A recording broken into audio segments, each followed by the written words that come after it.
Namanya kerap mewarnai kejayaan AURI atau Angkatan Udara Republik Indonesia pada masanya.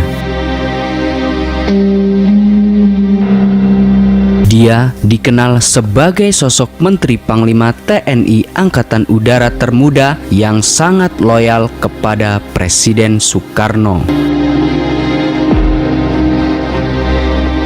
Namun, di akhir masa pemerintahan Orde Lama, dia bernasib tragis yang kemudian membuat dirinya mendekam di balik jeruji penjara dengan vonis hukuman mati. Itulah Marsekal Madya Omardhani, sang loyalis Soekarno.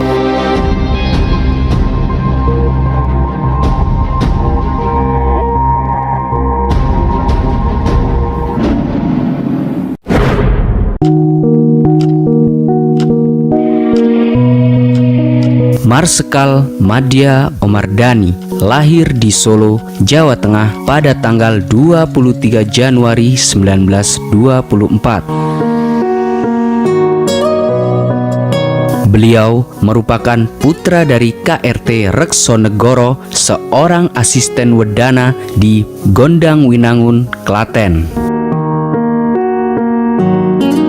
Dia dibesarkan di Klaten, Surakarta, dan Yogyakarta di lingkungan keluarga ningrat terpelajar yang menjabat di birokrasi pemerintahan. Meskipun berada di lingkungan keluarga ningrat, namun Omardhani memiliki sifat disiplin yang sudah dia terapkan sejak masih belia. Sebelum bergabung dengan AURI atau Angkatan Udara Republik Indonesia, Omardhani adalah penyiar RRI. Karir militernya di Angkatan Udara terbilang cemerlang. Omardhani menempuh pendidikan di Trans-Ocean Airlines Oakland Airport, California. Di bawah kepemimpinan Marsekal Madya Omardhani, AURI atau Angkatan Udara Republik Indonesia berkembang menjadi macan Asia. Saat Omardhani diangkat menjadi Menteri Panglima Angkatan Udara, usianya baru 38 tahun. Dalam buku Pledoi Omardhani, karya Suparno mencatat, hanya dalam waktu 9,5 tahun, Omardhani telah mencapai posisi puncak di Angkatan Udara, yaitu menjadi Menteri Angkatan Udara pada tanggal 19 Januari 1962 karena Omardhani dinilai disiplin, profesional, dan memiliki rasa nasionalismenya yang sangat tinggi.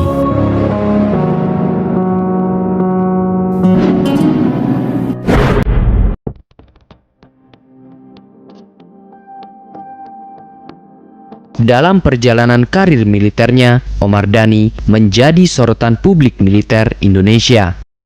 Nama Menteri Panglima Angkatan Udara Omardhani kerap kali dirundung. Namanya dijengkeli karena dianggap masih perwira belia.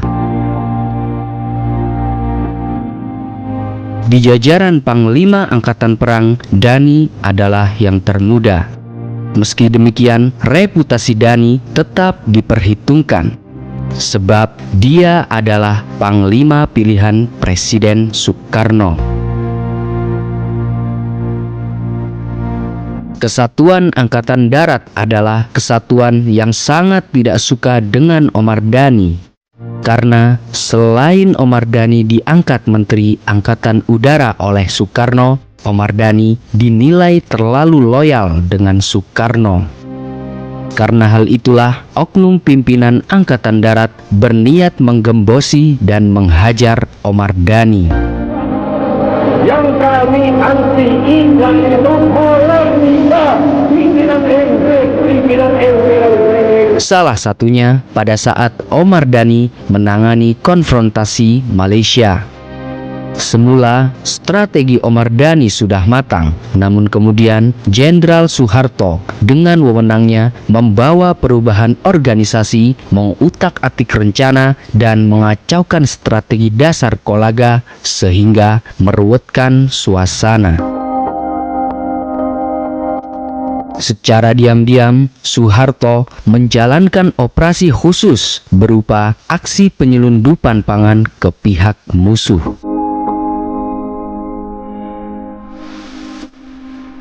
Akhirnya, rencana Omar Dhani gagal total dalam misi menangani konfrontasi Malaysia karena dicekal oleh tindakan Jenderal Soeharto.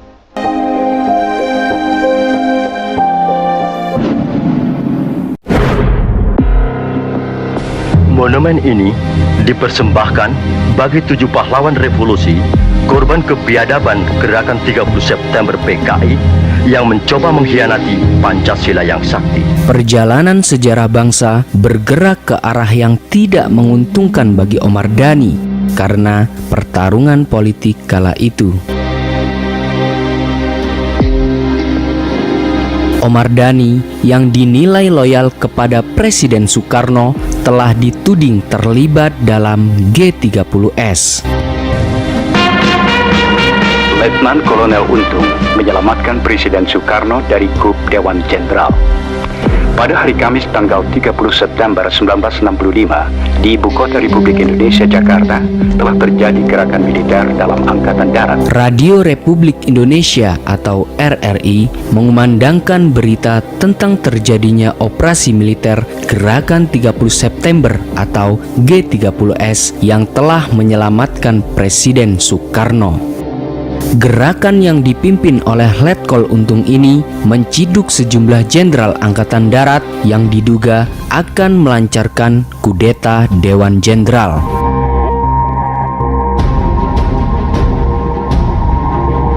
Omar Dhani menganggap kejadian itu bagian dari konflik internal angkatan darat.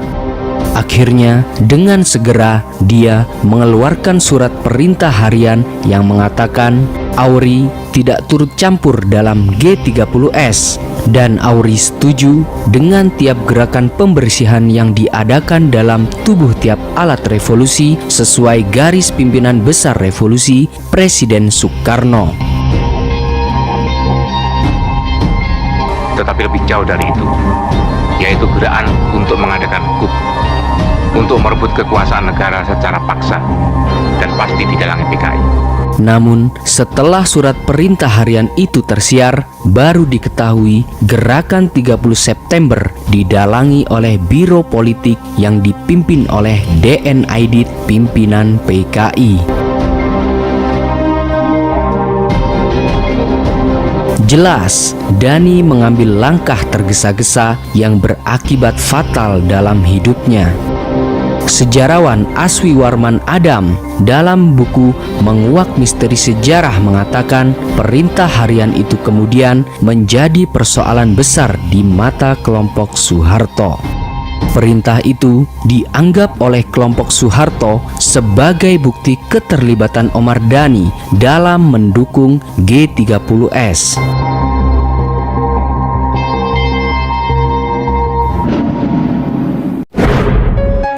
Aku dirongrong. Situasi politik menggoyahkan kepemimpinan Presiden Soekarno. Secara perlahan, kekuasaan beralih ke tangan Jenderal Soeharto. Dengan dalih pemulihan dan keamanan yang diperoleh lewat surat perintah 11 Maret atau Super Semar, Soeharto mulai menangkapi orang-orang yang dicurigai termasuk Omar Dhani. Adapun tudingan yang mengarah kepada Omar Dhani adalah kawasan pangkalan Angkatan Udara Halim Perdana Kusuma ternyata kerap dijadikan sebagai tempat latihan pemuda rakyat, organ pemuda PKI. Selain itu, beberapa anggota Auri diduga juga terlibat dalam G30S. Akhirnya, pada bulan April 1966, Omar Dhani ditahan untuk dihadapkan ke Mahkamah Militer Luar Biasa atau Mahmilub.